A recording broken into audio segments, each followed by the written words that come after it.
Hola, mi nombre es Eduardo Perna, yo soy jefe de la División de Insuficiencia Cardíaca y Hipertensión Pulmonar del Instituto de Cardiología de Corrientes y actualmente vicepresidente primero de la Federación Argentina de Cardiología. Realmente un gusto poder compartir esta actividad con ustedes relacionada al manejo de la insuficiencia cardíaca en pacientes con diagnóstico de diabetes. Aquí están mis conflictos de intereses y quiero agradecer a la Sociedad de Cardiología de Buenos Aires por la en este curso. Los temas que analizaremos en los próximos minutos están vinculados a la relación epidemiológica que existe en la insuficiencia cardíaca con la diabetes, al nexo fisiopatológico, mencionar la importancia que tiene el reconocer la miocardiopatía diabética como una entidad que comparte características con el resto de las etiologías en insuficiencia cardíaca, a la diabetes y su relación con la IC y fracción de eyección reducida, con la IC y fracción de eyección preservada y finalmente los mensajes para llevarse a casa. Vínculo epidemiológico es importante considerar que comparado con individuos que no tienen el diagnóstico de diabetes a partir de los 60 años, aquellos que tienen diabetes tienen una reducción de 6 años en la expectativa de vida. Pero si a ello se le agrega una enfermedad cardiovascular, como por ejemplo el infarto o el accidente cerebrovascular, se reducen 6 años adicionales, lo que representa 12 años a diferencia sin este diagnóstico. Y dentro de las afecciones cardiovasculares en individuos con diabetes mellitus tipo 2, la presentación inicial de la enfermedad cardiovascular representa el segundo lugar de la insuficiencia cardíaca. Esto significa que detrás de la enfermedad arterial periférica, la insuficiencia cardíaca es el segundo evento más frecuente en individuos con diabetes mellitus, de allí la relevancia de la presentación. Epidemiológicamente podemos decir que hay una relación en frecuencia, ambas son entidades con una alta prevalencia en la población general. Ustedes pueden observar que la diabetes aproximadamente 8,5% y la insuficiencia cardíaca en general alrededor del 11%, 12%, dependiendo de la edad de los individuos, pero se dice que a nivel mundial hay más de 430 millones de personas con diabetes y 26 millones de personas con insuficiencia cardíaca. Dentro de la población con insuficiencia cardíaca hay una alta prevalencia de diabetes y que aumenta a medida que aumenta la edad de los individuos. Esta diabetes puede ser reducida en el tratamiento con inhibidores de enzima de conversión y beta bloqueantes. La población con diabetes representa una prevalencia muy alta dentro de la insuficiencia cardíaca, que varía entre 20 y 50%. Particularmente las formas crónicas tienen una incidencia más baja y la insuficiencia cardíaca aguda una incidencia más alta, cercana al 40%. Hay una relación entre los niveles de hemoglobina glicosilada y la incidencia de insuficiencia cardíaca. Y un aspecto a resaltar es que dentro de estas dos entidades hay cuadros no diagnosticados. Por ejemplo, la diabetes dentro de los pacientes diabéticos mayores de 50 años puede haber hasta un 22% de pacientes con insuficiencia cardíaca y fracción de eyección preservada no diagnosticados y hasta un 4,8% IC con fracción de eyección reducida. Y dentro de los individuos con IC y fracción de eyección reducida, hasta un 13% tienen diabetes no diagnosticada y un alto porcentaje que llega a 25% prediabetes.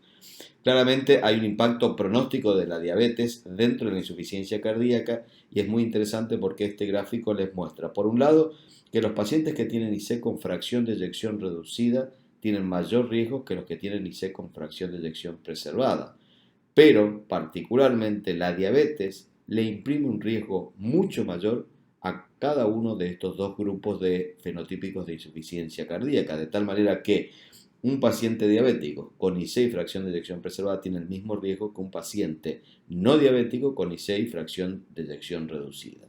Por otro lado, el estudio Paradigm nos demostró que las alteraciones en el metabolismo de la glucosa están presentes hasta en un 75% de pacientes con insuficiencia cardíaca, muchos de ellos no diagnosticados o con formas como prediabetes.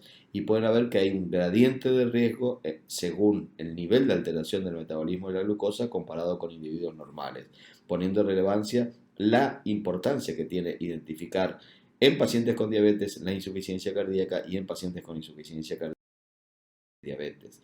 Es por ello que Recientemente publicamos las recomendaciones SAC-FAC para el uso de nuevas drogas antidiabéticas en insuficiencia cardíaca, donde podrán observar una revisión de todos los aspectos. Patológico. Primero hay que entender que hay factores involucrados directamente en esta interacción entre diabetes e insuficiencia cardíaca. Por el lado de la diabetes, por ejemplo, la resistencia a la insulina, la dislipidemia y la hipertrigliceridemia, la historia familiar y los estilos de vida tienen influencia en si el paciente va a progresar a la insuficiencia cardíaca. Por el lado de la insuficiencia cardíaca, el paciente que tiene un infarto, que tiene diversas etiologías, como puede ser hasta idiopática, arritmias, enfermedades infiltrativas, hipertróficas, también pueden sufrir diabetes y esto va a interactuar para alterar el curso natural. Pero claramente los dos elementos fundamentales en esta interacción son, por un lado, la enfermedad coronaria, que es muy frecuente en pacientes con diabetes, y la enfermedad renal, que también es muy frecuente en estas dos entidades. Y existen otros factores que están vinculados a las dos probables digamos, condiciones que interactúan, como por ejemplo la edad, el sexo, la raza, la hipertensión y la... Hay una interacción fisiopatológica que tiene que ver con los mecanismos involucrados, desde trastornos de la microcirculación, el estrés oxidativo y la disfunción autonómica, la activación del sistema renina-angiotensina-aldosterona, factores que se vinculan a procesos celulares que generan, por ejemplo, hipertrofia, apoptosis, alteración de la contracción y relajación, alteraciones, digamos, de las fuentes energéticas, y esto es fundamental porque van a alterar el acoplamiento excitación-contracción y van a provocar disfunción mitocondrial, alteración del estrés oxidativo, conformación de especies reactivas de oxígeno y fenómenos inflamatorios y anormalidades de componentes subcelulares, de los cuales particularmente interesan mucho la interacción que tienen con el intercambiador de sodio e hidrógeno, la lipotoxicidad, la alteración a nivel del retículo sarcoplásmico y la limitación de autofagia, lo cual genera acumulación de productos y residuos tóxicos celulares que no son eliminados, y esto puede ser revertido por algunos de los tratamientos. Indefectiblemente se puede provocar disfunción sistólica o diastólica, y esto lleva a las dos formas de presentación, que son la miocardiopatía isquémica y la miocardiopatía diabética general insuficiente. La enfermedad coronaria es uno de los elementos cruciales en la evolución de la insuficiencia cardíaca, y la incidencia de infarto o miocardio en diabetes sin antecedente de enfermedad coronaria iguala a aquellos que tienen un antecedente de infarto. Por ello se dice que el hecho de tener diabetes prácticamente significa tener una enfermedad coronaria subyacente. Además, los pacientes que tienen diabetes tienen mayor prevalencia de insuficiencia cardíaca antes y después del infarto. La hiperglucemia de estrés se vincula también al riesgo, y hay una mayor incidencia de insuficiencia cardíaca en individuos con diabetes 2 años después del infarto. Es decir, hay una clara relación incluso con el pronóstico, el cual es peor, y esto es independiente del tamaño del infarto y el remodelado izquierdo. Hay también una relación, así como con la incidencia de insuficiencia cardíaca, con la incidencia de infartos, según los niveles de hemoglobina glicosilada, demostrando que el mal control de la diabetes es un predictor de riesgo para desarrollar infarto en el futuro, y aumenta, fíjense, el riesgo de miocardiopatía diabética EIC 30% en los diabéticos y 8% en la hemoglobina glicosilada. La miocardiopatía diabética es una entidad que ha sido reconocida desde hace bastante tiempo y hay numerosas definiciones. Simplemente aquí puede ver una lista de cómo ha sido definida, y hay muchos que consideran que la miocardiopatía diabética debe ser considerada cuando no hay otra etiología que justifique su desarrollo. Sin embargo, hay que saber que la diabetes interactúa con causas cardiovasculares, como pueden ser la hipertensión y la enfermedad coronaria, y con otras causas no cardiovasculares, como veíamos hoy, entre ellas, por ejemplo, la enfermedad renal, la obesidad y otras alteraciones metabólicas, en donde los efectos son producir alteraciones o anormalidades cardíacas, cardiomiopatía diabética u otro tipo de anormalidades, como pueden ser las generadas por la enfermedad coronaria, de tal manera que podríamos pensar que conceptualmente, cuando existen anormalidades cardíacas que no están totalmente explicadas por otras causas cardiovasculares o no cardiovasculares y puedan ser debidas a la diabetes, uno podría estar hablando de la miocardiopatía diabética. Es decir, que esta entidad ocurre más frecuentemente junto con otras condiciones vasculares. pero también puede ocurrir como la causa aislada de enfermedad cardíaca, de tal manera que no despegaríamos la relación de la diabetes y su influencia en la evolución cardiovasculares a la insuficiencia cardíaca. Hay dos fenotipos de presentación. Uno es aquel que tiene un fenotipo restrictivo, es decir, que se va a presentar como insuficiencia cardíaca con fracción de eyección preservada. Y por otro lado, el fenotipo de la miocardiopatía dilatada. Ambos tienen mecanismos fisiopatológicos diferentes y criterios diferentes de definición, pero fíjense que en esta, que es una de las definiciones que veíamos en la diapositiva anterior, está vinculada a que tiene que tener diabetes, se deben excluir otras enfermedades y el paciente tiene que tener o fracción de eyección preservada o reducida. Pero fisiopatológicamente el sustrato de la vinculación de la hiperglicemia, la lipotoxicidad y los productos avanzados de la glicólisis están vinculados a la afección endotelial fundamentalmente en el patrón restrictivo y C preservada con fibrosis reactiva intersticial, pero la afectación en la forma dilatada es en el cardiomiocito con reemplazo por fibrosis y en este lugar hay muchos fenómenos inflamatorios que lo diferencian de los procesos de la IC con fracción de diabéticos. Primero, evaluar un paciente diabético con foco en la IC incluye el electrocardiograma, el dosaje de microalbuminuria, la utilización fundamental del ecodoppler y siempre pensar que debemos descartar el diagnóstico de enfermedad coronaria. Por ello, la angiografía coronaria o la angio-TC tiene que tener un bajo umbral de solicitud en esta población de individuos, sobre todo si tienen un riesgo moderado o alto, y la evaluación funcional con imágenes podríamos reservarlo a aquellos que tienen baja probabilidad de tener enfermedad coronaria, por ejemplo, que no tienen angina, pero sí tienen insuficiencia cardíaca. Se puede utilizar biomarcadores para estadificar y pronosticar la evolución de estos individuos y también la resonancia magnética nos ayuda a identificar si existen otras anormalidades cardíacas subyacentes. Pero es fundamental detectar los trastornos del metabolismo de la glucosa. Es decir, el cardiólogo que maneja pacientes con diabetes debe evaluar la hemoglobina glicosilada para monitorear los resultados. Sabemos que esto está vinculado al desarrollo de insuficiencia cardíaca. En pacientes en los que quedan dudas del trastorno de la glucosa, solicitar pruebas de la tolerancia. Y finalmente, una recomendación particular que hicimos es que en pacientes con insuficiencia cardíaca se recomienda la búsqueda activa de alteraciones en el metabolismo de la glucosa con una evaluación periódica anual que incluya al menos glucemia en ayunas y glicosilada. Con respecto a las drogas, los inhibidores de enzima de la conversión sabemos que mejoran la sensibilidad a la insulina, tienen efecto cardioprotector y renoprotector y el beneficio es similar en diabéticos y en no diabéticos. Siempre hay que tener las precauciones vinculadas a la hiperglucemia, la hipoglucemia, la hipercalemia, la hipoglucemia y el deterioro que puede ocurrir en la función renal aún sabiendo como protector. Los bloqueantes del receptor de angiotensina también tienen efectos similares a los IECA, tienen un efecto cardioprotector más modesto, pero tienen mayor efecto renoprotector. De tal manera que en una época incluso se recomendaba que la combinación con IECA podría tener mayor protección cardiorrenal en pacientes con diabetes. Los beta bloqueantes tienen un beneficio similar a los no diabéticos. Estos salen de algunos de los metaanálisis en donde se comparan pacientes diabéticos y no diabéticos.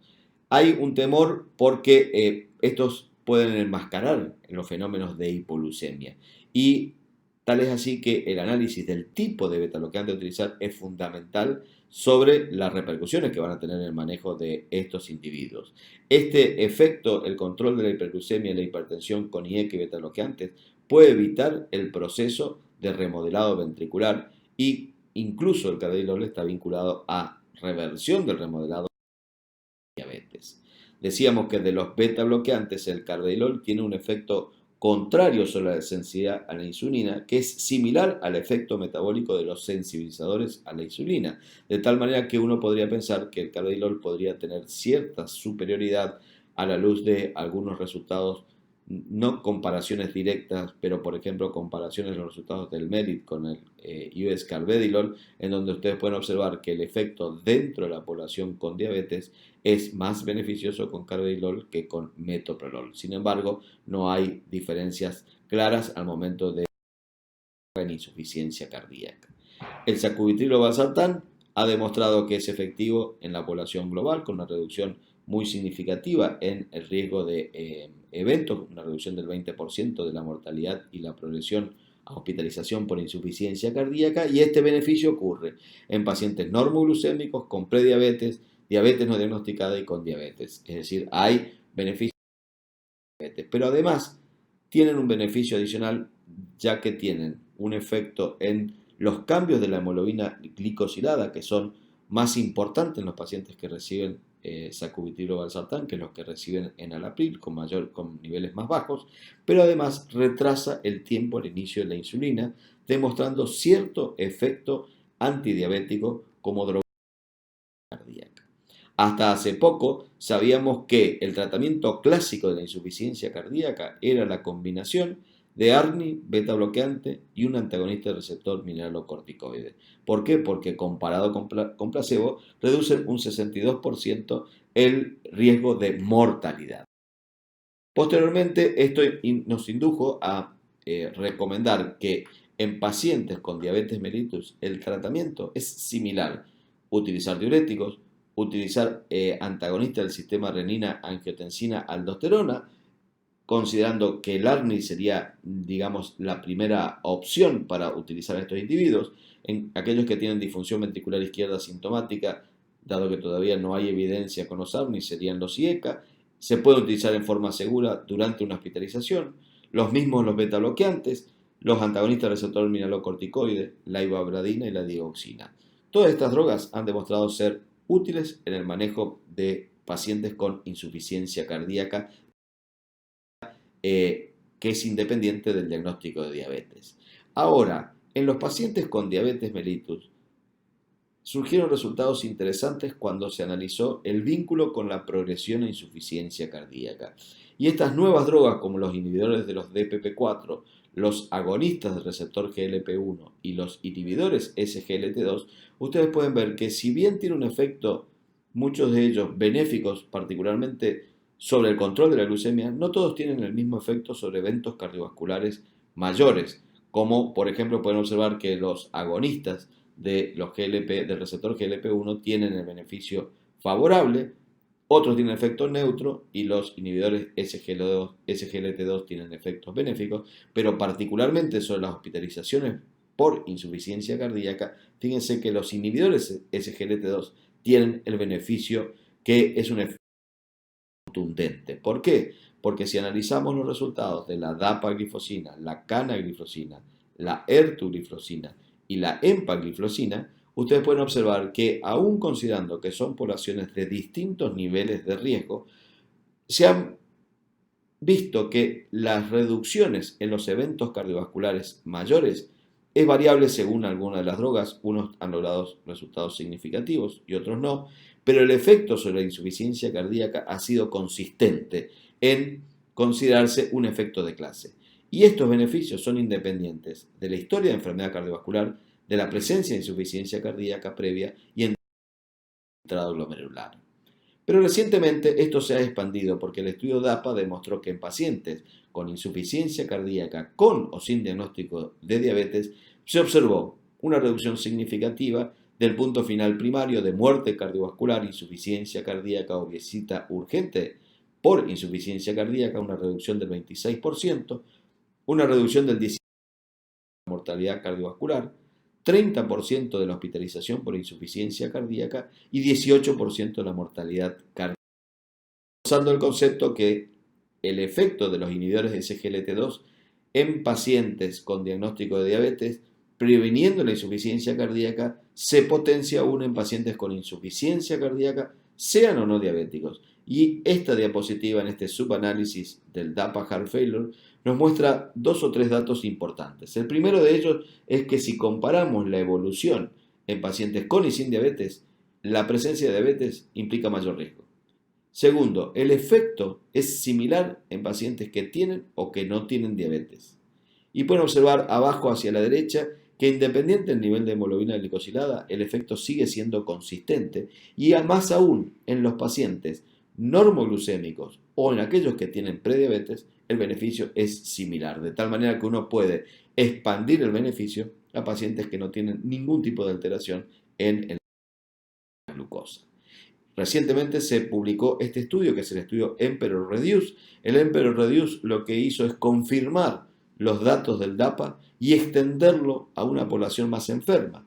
Más enferma porque estos individuos del Emperor tenían menor fracción de eyección, tenían niveles más elevados de NT-proBNP y fundamentalmente tenían mayores alteraciones en la tasa de filtrado glomerular con mayor uso de ARNI y de dispositivos como los cardiodefibriladores o los resincronizadores. Y esto analizó un punto final primario particular de muerte cardiovascular u hospitalización por insuficiencia cardíaca y dos puntos finales secundarios, de los cuales uno era hospitalizaciones totales por insuficiencia cardíaca y el otro era un punto final secundario que es la progresión en el descenso de la. Este estudio demostró en el punto final primario de muerte cardiovascular u hospitalización por IC una reducción muy significativa de 25% y 30% de las hospitalizaciones por insuficiencia cardíaca, ya sea primaria o recurrente. Un punto final del análisis. Y además una reducción de la progresión del deterioro renal con un descenso del filtrado glomerular de 1,73 mililitros menos que lo que ocurre en los pacientes que recibían placebo. Fundamentalmente, el metaanálisis, publicado casi simultáneamente con los resultados del Emperor, refuerza el concepto del beneficio en términos de reducir la mortalidad por todas las causas y la mortalidad cardiovascular, que este efecto es independiente del estado diabético y que el uso de ARNIs tampoco altera los resultados de los inhibidores SGLT2, combinando datos del DAPA Heart Failure con el Emperor. De tal manera que nuestras recomendaciones indican que las gliflosinas en insuficiencia cardíaca deberían usarse ya precozmente en los estadios A y B para pacientes que tengan diabetes y alto riesgo cardiovascular para prevenir hospitalizaciones. Si la fracción de eyección es menor o igual a 40%, todos deberían recibir gliflosinas, tengan o no tengan el diagnóstico de diabetes. En los pacientes que tienen más de 40% sabemos que si existe deterioro de la función renal, sean o no diabéticos, datos aportados por el estudio DAPA-CKD, las gliflosinas deberían ser incorporados al arsenal terapéutico si el filtrado glomerular se encuentra entre 25 y 75 mililitros por minuto por metro cuadrado. En pacientes que no tengan deterioro renal, pero que son diabéticos, en este caso, las gliflosinas previenen la hospitalización por insuficiencia cardíaca y probablemente el grupo en el cual quedan dudas es el grupo que tiene puramente IC con fracción de eyección preservada, que no es diabético y no tiene la función renal. De esta manera, las recomendaciones es incorporar los inhibidores de SGLT2 en el espectro de la insuficiencia cardíaca en todas las clases funcionales, en donde además de las recomendaciones habituales, forma parte de las columnas básicas del tratamiento, particularmente en la IC con fracción de eyección reducida, junto con los ARNI, los beta bloqueantes y los antagonistas de los receptores mineralocorticoides deben ser considerados como estrategias de estos individuos. ¿Cómo los incorporamos? Seleccionamos el paciente, decíamos que cumpla estos criterios de recibir este tratamiento. La dosis es muy sencilla, 10 miligramos cualquiera de ellos, se administra una vez al día por vía oral, en general la podemos prescribir a la mañana, ver que el paciente esté estable hemodinámicamente, corregir la volemia, evaluar periódicamente la función renal y evaluar en los pacientes diabéticos el riesgo de enfermedad vascular periférica. Instruirlo por los síntomas, recomendarle higiene perineal justamente para evitar las infecciones, ajustar medicaciones concomitantes como los diuréticos y los hipoglucemiantes y controlar la evolución de la vasculopatía periférica monitoreando a estos pacientes con un disciplinario. Con fracción de eyección preservada sabemos que hay un incremento en la prevalencia y fíjense cómo se ha invertido la relación entre IC, fracción de eyección reducida y preservada, y hoy en día se dice que 65% deberían tener una fracción de eyección 40%. El vínculo entre diabetes e IC con fracción de eyección preservada pasa de que existe una relación entre las comorbilidades y el desarrollo de insuficiencia cardíaca con fracción de eyección preservada. Y esto tiene que ver con que las principales alteraciones del síndrome metabólico, como la obesidad, la diabetes, la hipertensión, junto con la insuficiencia renal, son los que desencadenan una respuesta inflamatoria con daño multiorgánico, entre los cuales el corazón es uno de ellos, se afecta, como veíamos hoy, las señales del endotelio y del cardiomiocito y se genera la disfunción ventricular. Entonces, la IC se presenta como un síndrome diverso, iniciado por una variedad de comorbilidades y mediadores inflamatorios y tiene manifestaciones y extracardíacas. El tratamiento, los betabloqueantes tienen una evidencia de reducir la mortalidad, pero esta evidencia tiene una calidad bastante baja. Los antagonistas de los receptores mineralocorticoides reducen hospitalizaciones como insuficiencia cardíaca y esto ha sido demostrado en el estudio TOPCA particularmente. Cuando analizamos, sabemos las regiones han tenido influencia porque los pacientes incluidos en Rusia eran pacientes diferentes a los incluidos en las Américas, que eran claramente los que tenían insuficiencia cardíaca, tenían mayor riesgo y en este grupo hubo un impacto positivo en las hospitalizaciones. El sacubitrilo valsartán en el estudio Paragon no alcanzó a demostrar un efecto significativo en la reducción del punto final primario de mortalidad cardiovascular u hospitalización por insuficiencia cardíaca, pero sí se observaron dos datos importantes. El primero, una interacción con el sexo, beneficio particularmente en el sexo femenino. Y el segundo es que en pacientes con IC y fracción de eyección hasta 57% se observó un beneficio a favor de la utilización de estas drogas. El estudio Paragon comparó el sacubitrilo valsartán con valsartán.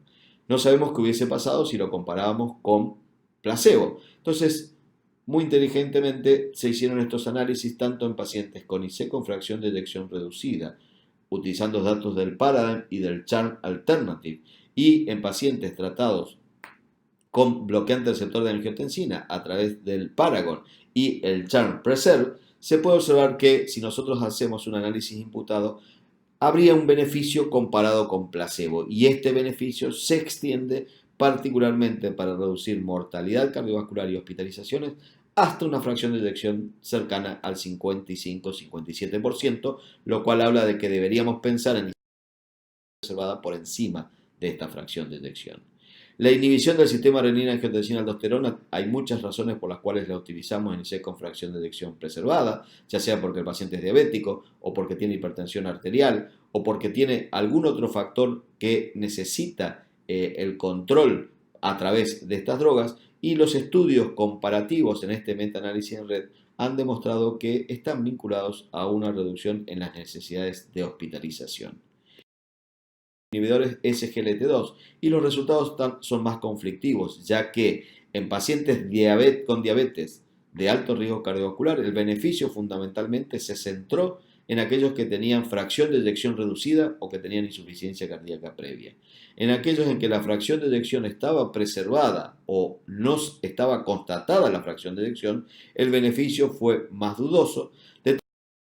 Esperamos los resultados de estos estudios, particularmente el Emperor preservada con empagliflozina y el Deliver con dapagliflozina, que buscan eventos de morbimortalidad. Adicionalmente, hay estudios que han evaluado el efecto fundamentalmente sobre la capacidad de ejercicio, como por ejemplo el estudio Empedrian, que falló en demostrar una mejoría en el test de caminata de 6 minutos y en el test de calidad de vida, de tal manera que deberíamos esperar los resultados de estos dos grandes ensayos para tener una conclusión. Entonces, los vínculos entre insuficiencia cardíaca y diabetes mellitus incluyen una elevada frecuencia, coexistencia y su fisiopatología. La progresión a la insuficiencia cardíaca debe ser considerado un evento a prevenir, tanto en los pacientes con diabetes como en los pacientes con insuficiencia cardíaca. El paradigma del manejo ha cambiado. El tratamiento de la IC es similar, pero ojo en los pacientes con diabetes, porque en ellos tenemos incertidumbre que el tratamiento con insulinas y sulfonilurea, las glitazonas aumentan el riesgo. Los inhibidores de DPP4 y los agonistas GLP1 tienen un efecto neutro y sabemos hoy claramente que los inhibidores SGLT2 reducen el riesgo. Los inhibidores del cotransportador de sodio y glucosa tipo 2 deben hoy ser considerados un tratamiento para la insuficiencia cardíaca con un efecto antidiabético y claramente es una de las 4 columnas básicas del tratamiento de la IC, independiente de la presencia o no de diabetes mellitus. Muchas gracias.